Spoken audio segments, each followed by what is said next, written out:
Bonjour à tous, je vous retrouve aujourd'hui dans une nouvelle story time. Donc c'est une vidéo que vous ne serez pas forcément obligé de regarder. Si vous avez autre chose à faire, eh bien n'hésitez pas à poser votre téléphone. Bon, si vous regardez la vidéo sur le téléphone, mais si vous êtes sur ordi, n'hésitez pas à faire autre chose en même temps. Parce que je vais surtout vous parler, il n'y aura pas énormément d'images, mis à part ma petite tête. Voilà, ce qui n'est pas forcément très intéressant à regarder pendant le laps de temps où je vais vous raconter, parce que j'ai pas mal de choses à vous dire. Aujourd'hui, on va parler du cas de ma jument, puisque je vous ai annoncé il y a quelques semaines de ça que le diagnostic de l'ataxie était tombé, mais je vous avais promis de vous faire un retour, de vous expliquer un petit peu ce que c'est en bref, parce que c'est une maladie que je ne connaissais pas avant qu'on m'en parle pour Firelight.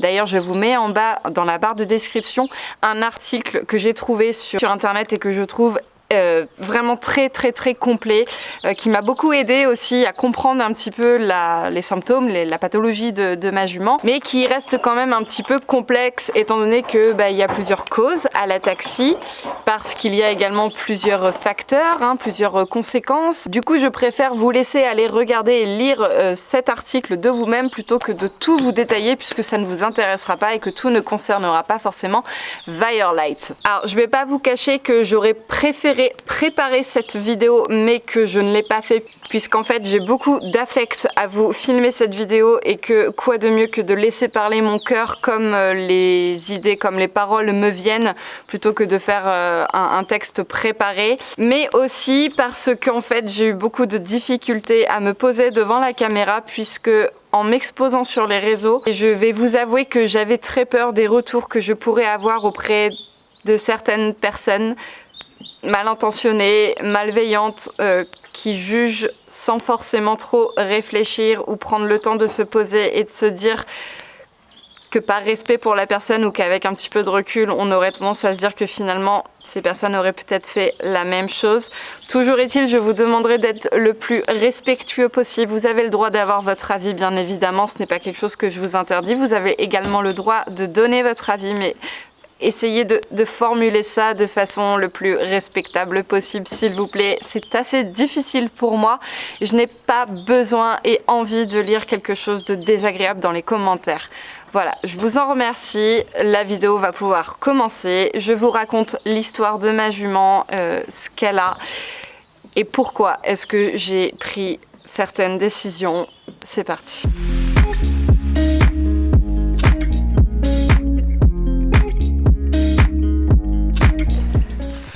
C'est pas facile à faire cette vidéo, mon Dieu, c'est pas facile. J'ai peur d'oublier certaines choses, j'ai peur de mal dire certaines choses, j'ai peur de... Mais il faut que je la fasse. Alors, pour vous remettre dans le contexte, donc Firelight, c'est une jument que j'ai achetée à la suite d'un essai qui s'est super bien passé, mais également d'une top visite vétérinaire. Et donc, elle est arrivée dans ma vie en début juin 2020. Et dès les premiers jours où elle est arrivée, on avait remarqué avec mon coach qu'elle semblait être un petit peu gênée dans le fonctionnement de ses postérieurs, comme si elle était un petit peu raide, bloquée. Je savais qu'elle avait vu l'ostéopathe le mois qui a précédé son arrivée, chez donc la personne qui me l'a vendue. Et comme elle avait passé la visite avec des radios qui étaient bonnes et des tests de flexion qui étaient bonnes, je me disais que ce n'était sûrement rien de grave. Peut-être que c'était simplement le transport, ou bien tout simplement le stress parce qu'elle changeait d'écurie et qu'elle arrivait dans un lieu qu'elle ne connaissait pas. Mais par précaution, j'ai quand même contacté une shiatsu pour qu'elle me donne un autre diagnostic, qu'elle manipule ma jument et qu'elle me donne son avis. Et en fait, il en est ressorti que simplement ma jument avait mal aux ovaires, et ça s'est révélé puisque quelques jours après, elle nous déclenchait ses premières chaleurs. Donc pendant les chaleurs, forcément, Firelight, elle était un petit peu douillette, elle était pas forcément très évidente à monter. Voilà, c'est normal, après tout, comme nous les femmes, quand on a nos ragnagnas, parfois, bon ça dépend des femmes, mais moi j'ai des règles qui sont douloureuses et je sais que j'ai tendance à pas être forcément bien, et faire du sport pendant mes règles, ça va pas être quelque chose d'évident, parce que j'ai mon bide qui va me tordre dans tous les sens. Donc je me suis dit c'est fortement possible que ma jument ait mal, et que du coup c'est pour ça qu'elle n'est pas forcément évidente à monter, mais ça va passer une fois que ces chaleurs seront passées.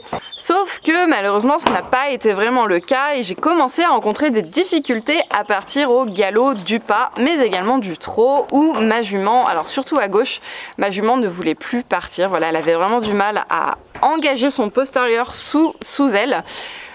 Donc en fait, j'ai fait intervenir une masseuse qui m'a dit qu'effectivement ma jument avait mal aux ovaires, encore une fois, qui m'a donc donné une lotion apaisante. Je devais la masser, je devais l'étirer et elle lui avait fait un massage réflexe. Donc, vous avez déjà vu tout ça normalement si vous suivez mes vidéos, hein. Je vous avais parlé de Morgane, je vous avais même fait une vidéo sur elle, je vous avais expliqué un petit peu tout ce qu'elle faisait pour ma jument, pour la soulager, etc.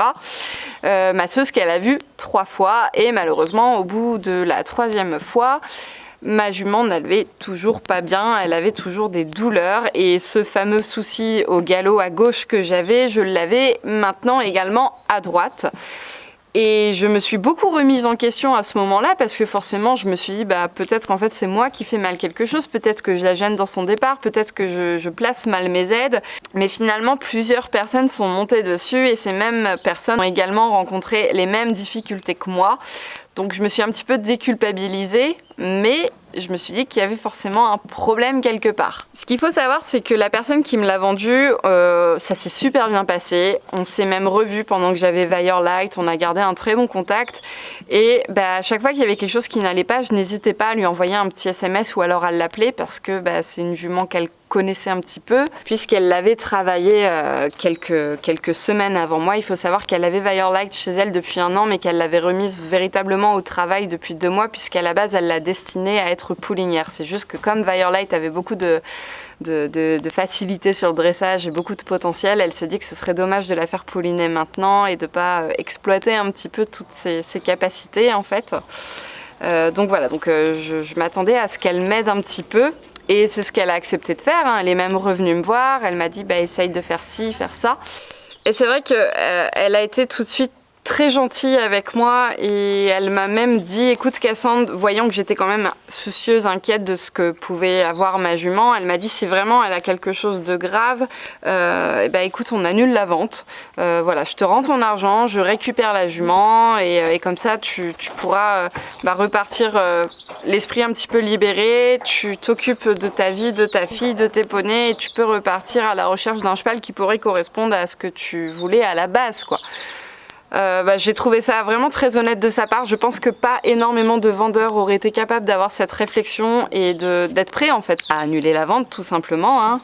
Je pense que beaucoup diraient voilà t'as acheté le cheval, maintenant tu te démerdes avec les problèmes, hein. Mais toujours est-il que j'ai refusé parce que pour moi il était hors de question que ma jument reparte sans que je sache exactement ce qu'elle a et que je ne fasse pas tout pour l'aider parce que je ne voulais pas vivre avec le regret ou l'éventuel regret de me dire que ma jument est repartie alors que si j'avais pu tenter ça ou ça, ça se serait débloqué et puis on aurait pu repartir sur l'avenir que j'envisageais pour nous deux. Donc j'ai refusé et je lui ai dit c'est pas grave, je vais pousser les recherches un petit peu plus loin et j'ai décidé d'emmener donc Firelight en clinique au Mans, à la clinique du Grand Renault où je lui ai fait passer donc des radios ainsi qu'une prise de sang également. Et à partir de ce moment-là, donc déjà on a été rassurés parce qu'on a vu qu'il n'y avait rien d'articulaire ni osseux. Il y avait une légère petite chose, je ne saurais même pas vous dire ce que c'était parce que je n'ai pas retenu les termes médicaux. Franchement, je ne suis pas vraiment la personne qui retient et qui est la plus calée là-dessus. Mais bon, toujours est-il que la véto m'avait rassuré que c'était pas grand-chose, donc je n'en ai pas tenu compte en fait, si vous voulez. Par contre, elle avait commencé à me parler d'ataxie et elle me disait c'est bizarre parce que je l'avais fait marcher et trotter devant elle et elle avait l'impression que la jument n'était pas à l'aise en termes de proprioception. En fait, si vous voulez, c'est la faculté de percevoir son corps dans l'espace, donc de sentir le sol, de pouvoir, s'il y a un poteau qui est devant nous, de pouvoir l'éviter, etc. Donc, elle disait il y avait cette espèce de forme d'ataxie qu'elle me disait, mais elle n'était pas sûre que ça en soit véritablement une. Et voilà, il n'y avait pas de boiterie, tout ça, mais voilà, on n'expliquait pas trop ce qui se passait. Donc, elle m'a conseillé en fait. De laisser un petit peu ma jument au repos et c'est ce que m'avait conseillé également Morgane, donc la masseuse. Donc c'est ce qu'on avait fait et ensuite de rentamer avec un protocole plutôt cool avec une jument que je devais travailler essentiellement à la longe mais aussi sur des petits cavaletti, des petits exercices en essayant de l'avoir la plus horizontale possible, pas forcément trop basse, pas haute non plus, venir lui muscler un petit peu le dos sans poids sur le dos et ensuite revenir la monter un petit peu, notamment sur des trottings mais rênes longues vraiment pour que ma jument vienne s'étirer en fait et puis des tout petit travail en carrière, 3 fois rien. Mais malheureusement, ça ne s'améliorait toujours pas et Violet commençait à développer des espèces de petites boiteries. Je la sentais notamment gênée essentiellement dans l'épaule gauche. Alors, la boiterie de l'épaule en soi n'existe pas, ça venait forcément d'ailleurs. Je pensais d'ailleurs que ça venait du dos, du fait qu'elle avait des tensions musculaires. Mais c'était vraiment bizarre parce que tant c'était l'épaule gauche, un jour c'était le postérieur droit, c'était des boiteries irrégulières et jamais du même membre et ma jument pouvait boiter quelques secondes puis ensuite tout allait bien. Donc j'avais un peu du mal à le comprendre. Et un jour, je suis montée dessus en carrière après l'avoir longé pendant quelques minutes pour l'échauffer tranquillement sans mon poids aux 3 allures. Et au moment où je suis montée dessus, j'avais à peine mis mon étrier droit qu'elle a perdu l'équilibre. Clairement, j'ai cru que ma jument allait s'écrouler sous moi, mais ce n'est pas arrivé. J'ai remarché quelques foulées. Elle a reperdu de nouveau l'équilibre, j'ai hurlé, il y avait du monde dans les écuries mais j'étais tout seul dans la carrière. Jean était là, je lui ai demandé de venir, je lui ai dit Jean il y a un problème, ma jument va tomber, quelque chose ne va pas. Il m'a demandé de remarcher un petit peu et là elle s'est mise à harper, même si un cheval, je ne sais pas si vous savez ce que c'est que le harper, mais en gros les postérieurs au lieu de marcher comme ça, il va faire comme ça. Sauf que là elle harpait d'un antérieur, donc c'est pas possible. Ça n'existe pas, enfin je ne crois pas, mais elle faisait ça de l'antérieur droit, alors que je rappelle qu'elle avait un souci visible à l'épaule gauche. Et elle a reperdu de nouveau l'équilibre. Donc là, ma mère qui était présente aussi a hurlé « Cassandre, tu descends, vous allez tomber toutes les deux, ça va pas ». Donc je suis descendue, j'ai passé mes rênes par-dessus et je l'ai fait marcher autour de moi, toujours dans la carrière. Elle continuait.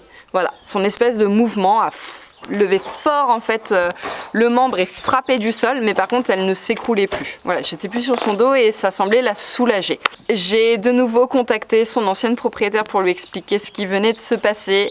J'étais en larmes au téléphone, je disais je ne comprends pas, il y a quelque chose qui va pas, mais j'ai passé ses examens, tout va bien, il n'y a rien qui est révélé au niveau de la prise de sang non plus, je sais pas ce qu'elle a, je comprends pas. Donc elle m'a dit Cassandre, non mais cette fois-ci on arrête tout, je te rends ton argent, je récupère la jument, il faut que tu te changes les idées, mais pour moi il était hors de question encore une fois que je laisse repartir ma jument tant qu'un vétérinaire, tant qu'on n'avait pas mis un mot sur les maux de ma jument. Je voulais aller au bout pour elle, pour pouvoir trouver ce qu'elle a et pour pouvoir la soigner en fait. À la suite de ça, j'ai décidé que je ne montrais plus ma jument tant que je ne savais pas ce qu'elle avait et tant que je ne pouvais pas la soigner. Donc j'ai décidé de travailler un petit peu à pied avec elle. Donc je faisais des exercices d'équiphi là en licol éthologique ou alors je la longeais tout simplement en essayant de lui proposer différentes activités pour pas lasser ma jument à raison d'une fois tous les 2 jours. Voilà, elle continuait de sortir régulièrement au paddock et je trouvais que ma jument avait le moral. Voilà, elle avait bon appétit, elle continuait de marcher tranquillement lorsqu'elle était sortie de son box. Voilà, je la trouvais vraiment bien. C'est juste qu'elle avait ces irrégularités qu'on n'arrivait pas à comprendre. Et en fait, j'ai pris la décision du fait que je la montais plus, et bien de l'emmener dans un pré. Donc c'est ce qui s'est passé, elle est arrivée au pré où se trouvent mes poneys actuellement Nomade et Haribo. Donc je l'ai laissée tranquille pendant 15 jours en fait. Je l'ai fait déférer d'ailleurs des postérieurs. Je me suis dit voilà, on va voir, peut-être que c'est aussi les fers, on ne sait pas. Donc je l'ai fait déférer des postérieurs et je l'ai laissé un petit peu faire sa vie. Et bon, elle avait comme auparavant, ces petites irrégularités de boiterie, voilà, de temps à autre, c'était pas continuellement, c'était pas toujours aussi à la même allure, ça pouvait être au pas, ça pouvait être au trot. Bon, je la voyais pas souvent galoper, mis à part quand je l'allongeais, mais voilà, elle semblait bien, c'est juste qu'elle continuait de boiter, mais par contre, c'était continuellement de l'épaule gauche cette fois-ci. Et je l'ai remise un petit peu au travail. J'ai décidé, donc à la longe, j'ai décidé de faire intervenir un deuxième vétérinaire pour avoir un autre avis, mais celui-ci était spécifiquement calé dans tout ce qui est locomotion, appareil locomoteur du cheval. Et c'est lui qui m'a bien confirmé la première hypothèse que j'avais eue au Mans, à savoir que ma jument est bien ataxique. Donc là, je me suis dit, bon, je vais regarder un petit peu ce que c'est que l'ataxie, même s'il m'en a quand même un peu parlé. Hein. Il m'a dit très clairement, l'ataxie, en fait, c'est un souci neurologique qui peut venir de plusieurs facteurs. Ça peut être de naissance, ça peut être un choc, ça peut être une chute. Vraiment, je vous invite vivement à regarder le lien de l'article que je vous aurais mis en barre d'informations. Vous comprendrez un petit peu mieux tout ce que c'est. Mais il m'a dit que ma jument n'avait pas un stade très élevé de l'ataxie, parce qu'il en existe plusieurs, mais qu'il fallait quand même prendre en considération le fait que c'est un syndrome qui est évolutif, et que si je ne voulais pas arriver au dernier stade, qui est malheureusement moche à dire, mais qui peut être mortel en fait pour les chevaux, qu'il fallait mettre fin à sa carrière tout simplement, et la laisser vivre sa vie de jument et trouver elle-même son équilibre naturellement, voilà, en évitant de lui mettre un cavalier, parce que l'ataxie, si vous voulez, c'est un défaut de coordination des mouvements de votre cheval, de la locomotion et donc également de son équilibre, et que vous vous doutez bien que déjà si le cheval à l'état naturel a du mal à trouver son équilibre, à coordonner ses mouvements, s'il a un poids et un cavalier sur le dos, ça va être encore plus compliqué pour lui. Et j'en ai conclu que j'allais prendre la meilleure décision qu'il était pour ma jument, à savoir mettre fin à sa carrière sportive et lui donner cette chance de pouvoir vivre et tranquillement, sans risquer d'aggraver sa pathologie, et voilà, de la laisser tranquille. J'ai contacté donc son ancienne propriétaire encore une fois, en lui expliquant que ça y est, on savait enfin ce que ma jument avait, et que j'acceptais sa proposition d'annuler la vente à la seule condition qu'elle me promette qu'elle ne vende pas la jument derrière, parce que ce serait dramatique pour elle de se retrouver entre de mauvaises mains, ou chez des propriétaires qui ne prendraient pas vraiment en compte son souci et qui la pousseraient jusqu'à l'accident en fait.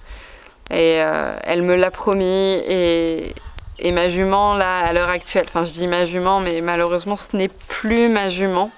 Elle est dans un pré, voilà, à moins d'1 heure de la maison. Elle est dans un pré de 10 hectares, elle vit sa meilleure vie. J'ai la chance de pouvoir venir la voir quand je le veux. Et je voudrais d'ailleurs remercier son ancienne propriétaire, puisqu'en fait, si vous voulez, elle n'était pas obligée de la reprendre. Et franchement, je pense que Firelight, comme moi, on a eu vraiment beaucoup de chance en fait. C'est vrai qu'il y a beaucoup de négatifs dans cette histoire, mais j'essaie de tirer le positif de tout ça, à me dire que ma jument est en vie. Voilà, c'est pas comme si elle avait été foudroyée par une colique, qu'elle était décédée ou qu'elle avait une fracture. Enfin bref, elle est en vie.